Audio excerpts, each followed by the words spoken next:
Oh, ano ba yan? Wala na tayong makain. Ano, dating gawi? Eh, kung anong alam mo gagawin natin para patawid gutom, gawin natin. Mga tol, parang di ko na kasi kaya itong ginagawa natin eh. Tsaka, may ibang paraan naman para kumita tayo ng pera, di ba? Paraan? Ano ibang paraan eh? Alam mo naman na wala tayong pinag-aralan, di ba? O, kita mo nga mga itsura natin, oh. Tsaka ngayon ka pa atras, eh, lagi na natin itong ginagawa. Eh, masama nga kasi itong ginagawa natin, kaya ayaw ko na. Yung gusto mong gawin natin? Malimos? Bari-bari lang kikitain natin dun. Walang kakwenta-kwenta yun. Kaya ito na lang. Balik tayo sa dating tambayan. Abang ulit tayo. Sigurado, wala kikita natin dun. Tara na! Ano na, nag-i-emote ka pa Gusto mo din eh. Dadrama pa, oh. Sakto, malaking pera to. Oh, ano? Boy, Jay. Dating gawi ah. Boy, doon ka sa likod ng sasakyan. Magabang, para ipasa ko sa yung bag. Ikaw naman, Jay. Ikaw yung manghingi. Tapos, pagpanggap ka na naimatay. Para makuha ko yung bag. Tatakbo na ako kay J-Boy, ha? Sige. Sige, J-Boy. Tsaka na. Love, wait lang Hindi ko makontak eh. Hello? Ma'am, talaga pwede po makahingi ng barya. Nagutom na po kasi ako. Hindi pa ako kumakain. Dito ba yung address? Ay! Yan! Nagtulungan natin! Hoy! Okay ka lang? Saglit na. Yung bag ko! Yung bag ko ka namin dala! J-Boy, takbo na!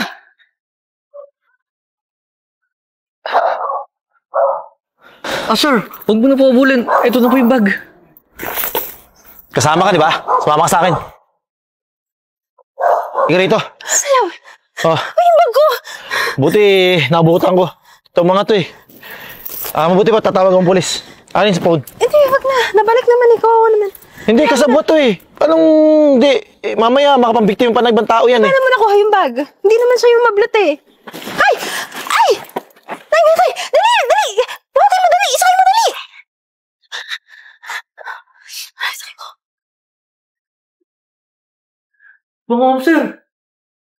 Huwag niyo po ako pakulong. Teka lang. Ano ba nangyayari sa'yo? Kasabat ka ba ng mga yan? Eh, sir, wala naman kaming masamang intensyon. Kaya nga binalik ko yung bag. Kaso, sir, hindi ko sila mapigilan eh. So, ibig sabihin kasama mo nga sila. Eh, sir, nagagawa lang naman po namin yun kasi para may pangkain kami araw-araw. Tsaka isa pa, sir, pinipigilan ko naman po sila pero ayaw nila. Kasi nga, wala po natanggap sa amin na trabaho kasi batang lansangan na kami. Tsaka, sir, wala po kami pinag-aralan. Sige. Huwag kang mag-alala. Hindi ka namin papakulong. Pero, kung gusto mo, bigyan ka namin ng trabaho. Talaga, ma'am? Oo, pero dapat magtinong ka dun, ha? Opo, ma'am. Eh, talagang matagal ko na pong gusto magbagong buhay kaso talagang wala lang po kami makain kasi. Meron kaming maliit na restaurant. Nangangailangan kami ng waiter. Okay na ba sa'yo yun? Okay Kaya na, mo okay ba? lang po. Kahit ano pong trabaho, tatanggapin ko po. Total, nasabi mo naman na wala kang pinag-aralan, di ba? Kung gusto mo, habang nagtatrabaho ka sa restaurant namin, pag-aralin ka namin. Para hindi habang buhay, waiter ka lang.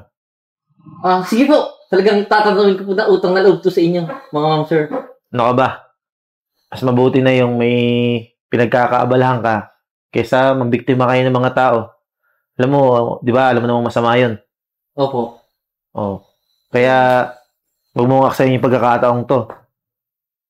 Pagbutihan mo ha. Opo, talagang pagbubutihan ko po itong pagkakataon na binigay niya.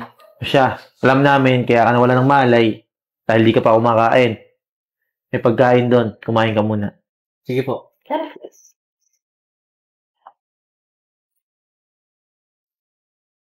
Pasok! Oh, Jepoy, mo ka. Sir, good morning po. Good morning. Tingnan mo nga naman, Jeboy, oh. Dati, nasa lansangan ka lang.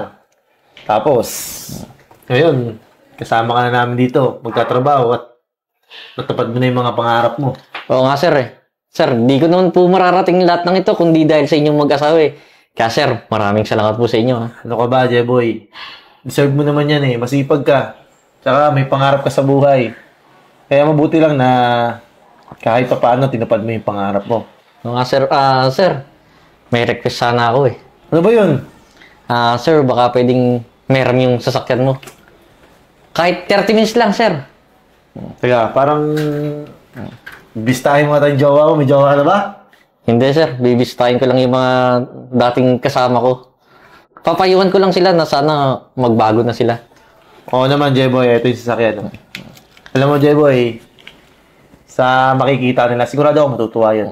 Kasi isa kang halimbawa na kahit nasa lansangan lang kayo noon, may pag-asa sa buhay, may pag-asa umangat. Ikaw nang bahala sa mga kasama mo.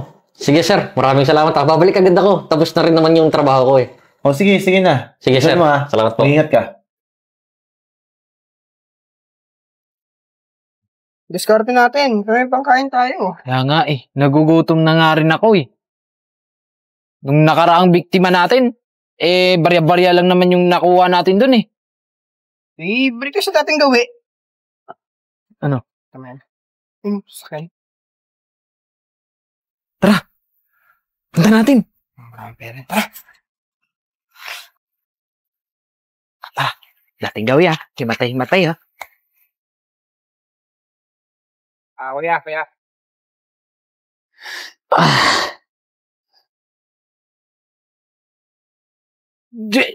Boy? Ikaw ba yan? Big time ka na. Baka pwede mo naman kaming sama sa mga racket mo. Ayan ibang-iba ka na. Kayo talaga, puro kayo kasamaan pa rin nasa isip nyo no? Sindikato amo mo, ano? Panigurado. Hindi naman niya yaman ng ganyan yan kung matinong trabaho yung nahanap niyan Eto lang Kung ako kasi sa inyo, ayusin nyo na yung sarili nyo.